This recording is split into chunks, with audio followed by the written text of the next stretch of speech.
gathering here is because this is one of the most important sessions that we have been configuring even before we started planning for the whole Congress.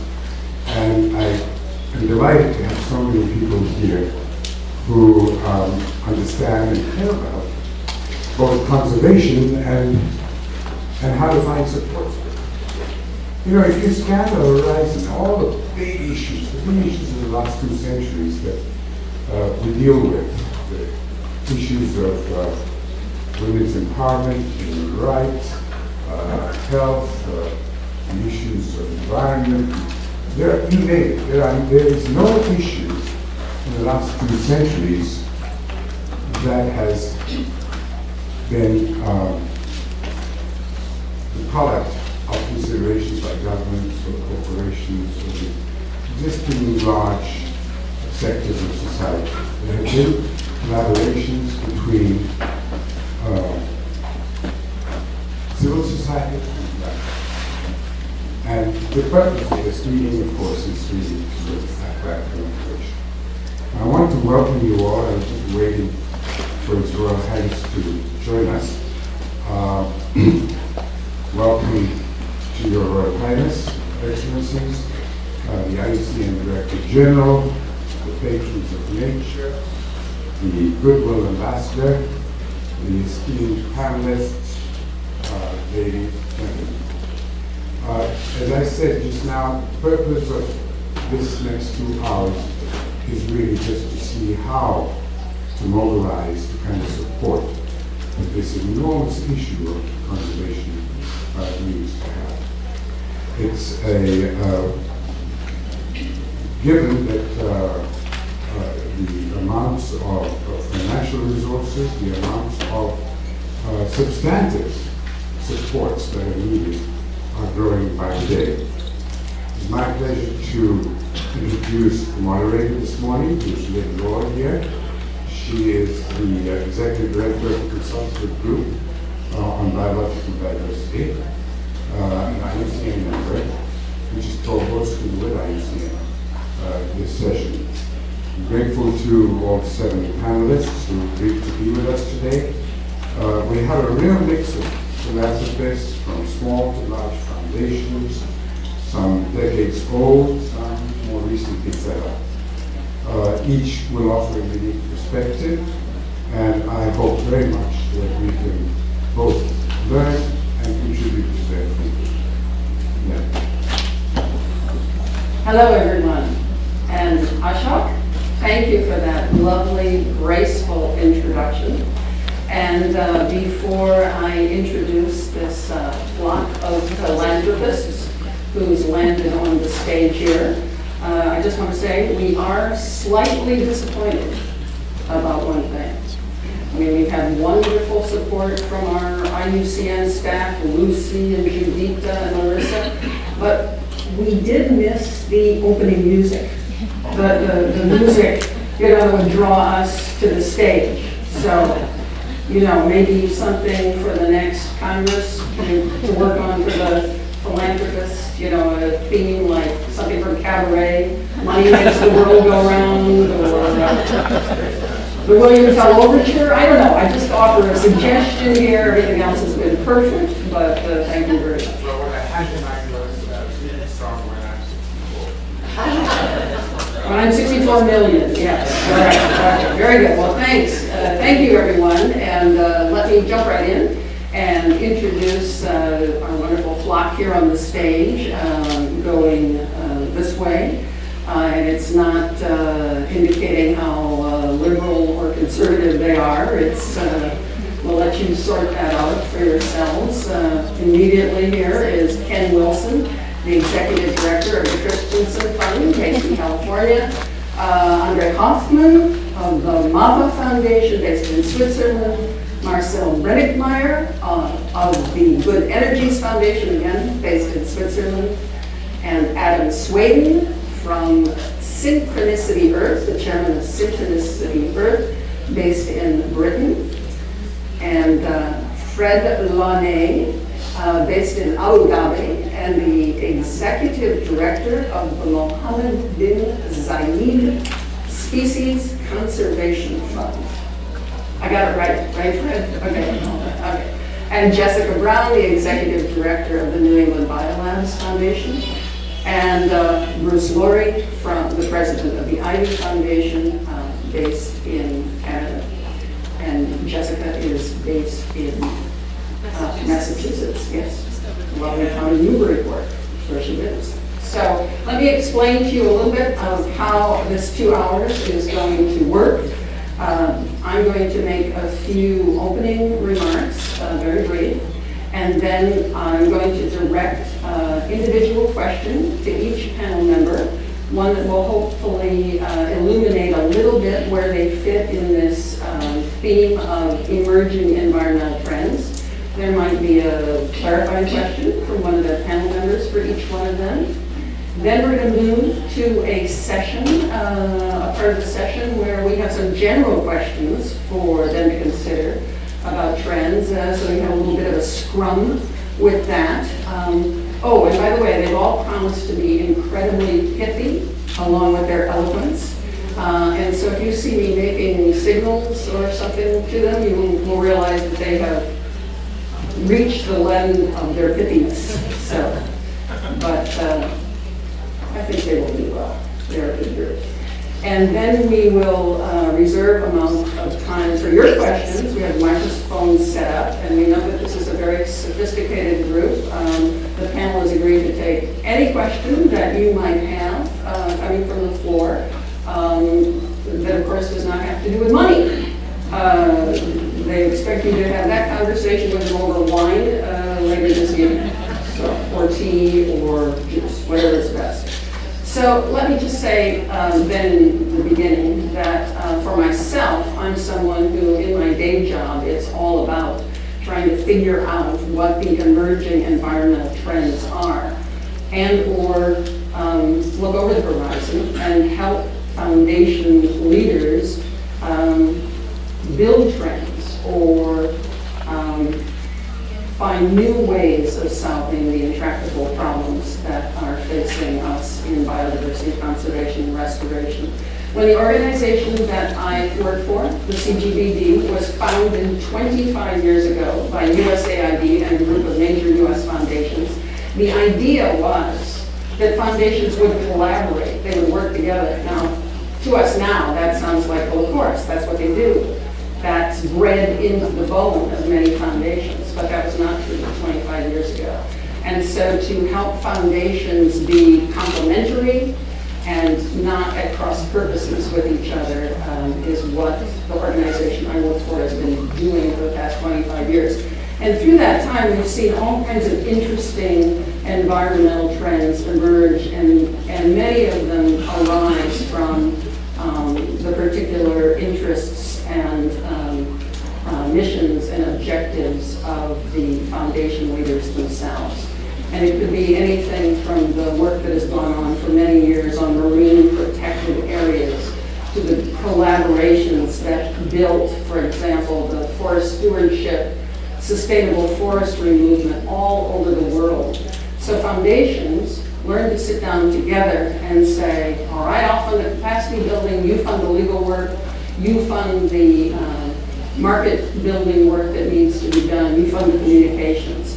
And so they moved on from there to many other issues, to the realization that toxics affected ecological health, and to form working groups combining on activities in that regard. And also, as we're all aware, something that started very small in the foundation community and now has gotten very large, work on climate change mitigation, adaptation, and resilience. About 7 years ago, when the CGBD was working on this, it was 22 foundations petitioning us to be involved. At our last meeting of the Climate Energy Funders Group, there were 120 donors from separate groups in the room. So we can see how these trends grow and emerge. And we've also seen other trends emerge in the way foundations structure themselves, in who the philanthropists are. When you have this panel 4 years from now, with the entrance music, you will probably see a different cast of characters on this stage. New philanthropists from China, from India, from Brazil, from Mexico. Indeed, we had hoped to be joined by an eminent philanthropist from India for our panel, who unfortunately could not join us. So the complexion is changing. Coming into our midst and adding much excitement are the entrepreneurs who bring so much to philanthropy with their restless intelligence and their desire to scale up solutions very quickly. We've also seen as a trend structural kinds of issues. What happens when a new generation takes over in a foundation? Does it continue? Does it strengthen? Does it break apart?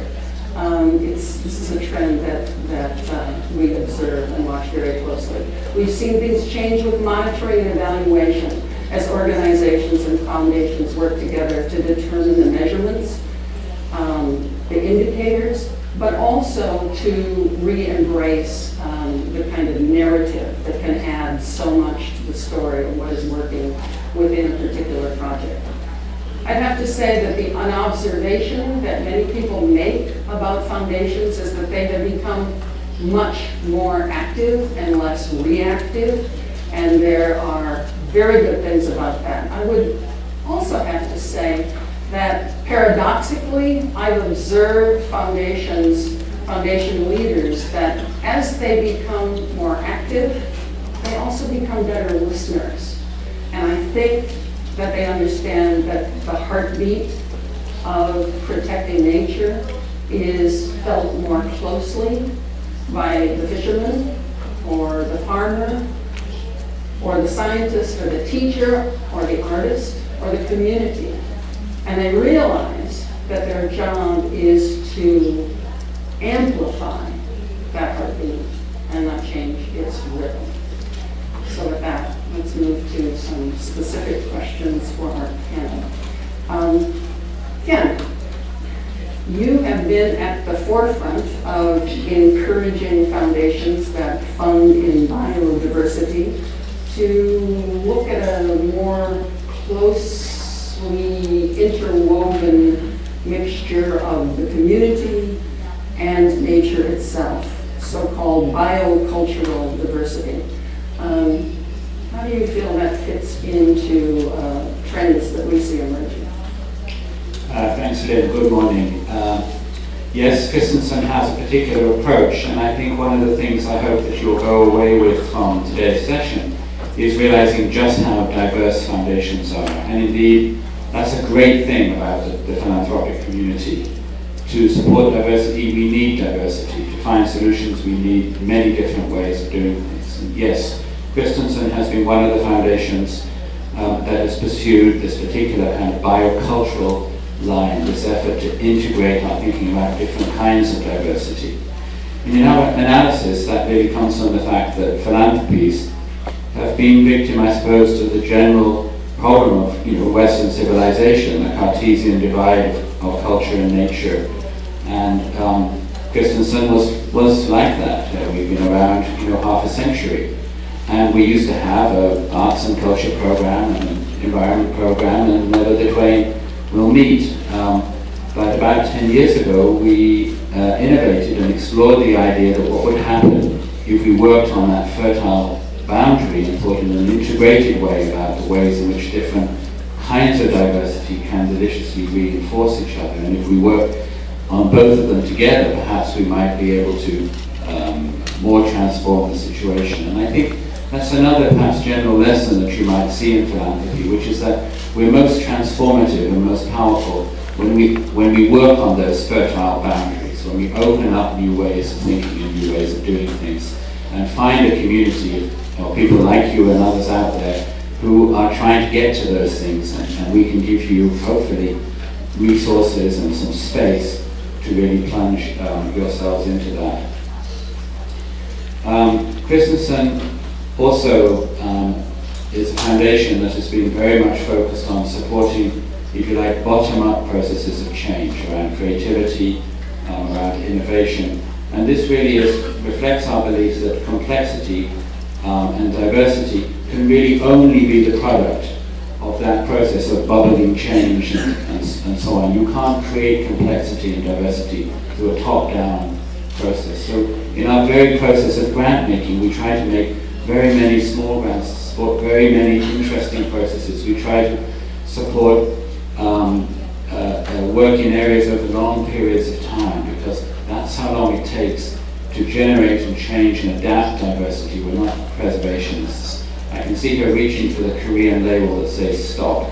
So perhaps I will leave it at that. We'll be able to come back to more discussion later. Thank you. Does anyone have a clarifying question for Ken on that philosophy? Maybe a quick one. Oh. Well, Ken, I think we've talked a lot about how the nature-culture divide challenges us, and I love that image of the fertile boundary between the two. And I just wonder if you find in the foundation world many foundations other than the small circle we might be working in together that get that. It's certainly a trend.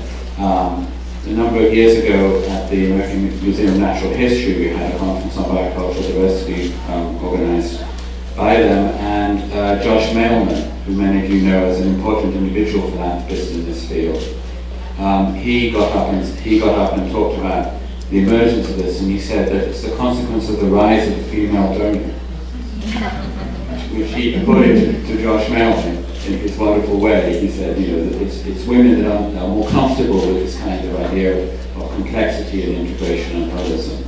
But frankly, it's not only the rise of the female donor. We're seeing this in many other kinds of foundations, including the very professional foundations, the ones that have been in a certain way, you know, most successfully, rigidly having silos. Many of them are also now thinking about how they can work more in a more integrated fashion. So I think it's an exciting and important new development. Thank you, Ken and Jessica.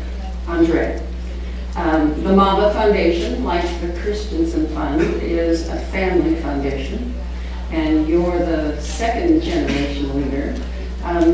You have a very intriguing stated willingness in your mission to support unfashionable projects, and you do not hesitate to pursue success when the odds are against us. I love that. Are we going to see any change in the MAVA Foundation's mission, and where does that put you in relation to other foundations that aren't funding unfashionable projects? Thank you very much. Hello, everybody. Yeah, I mean, obviously it's a little bit of an urban statement, and I'm well conscious of that. The fact that we decide that what is fashionable and is not fashionable is, I think, due to the nature of what we are. Yes, we are a family foundation. We have been founded by, we were founded by my father, Dr. Luke Hoffman, who some of you probably know already. He has spent the last 50 years running around Europe and the rest of the world trying to start a conservation project, doing very much a personal work. And I think that's extremely important to understand in the Family Foundation. This is not something which is an institution. This is not something that has to do certain things. It does what it wants to do.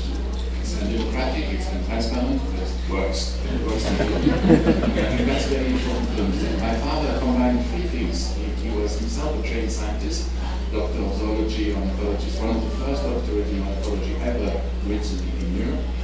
He had the vision, you know, how wetlands are important. We need to protect certain areas. We need to be active in certain geographical components of the planet. Biodiversity needs to be looked at. Protected areas are important.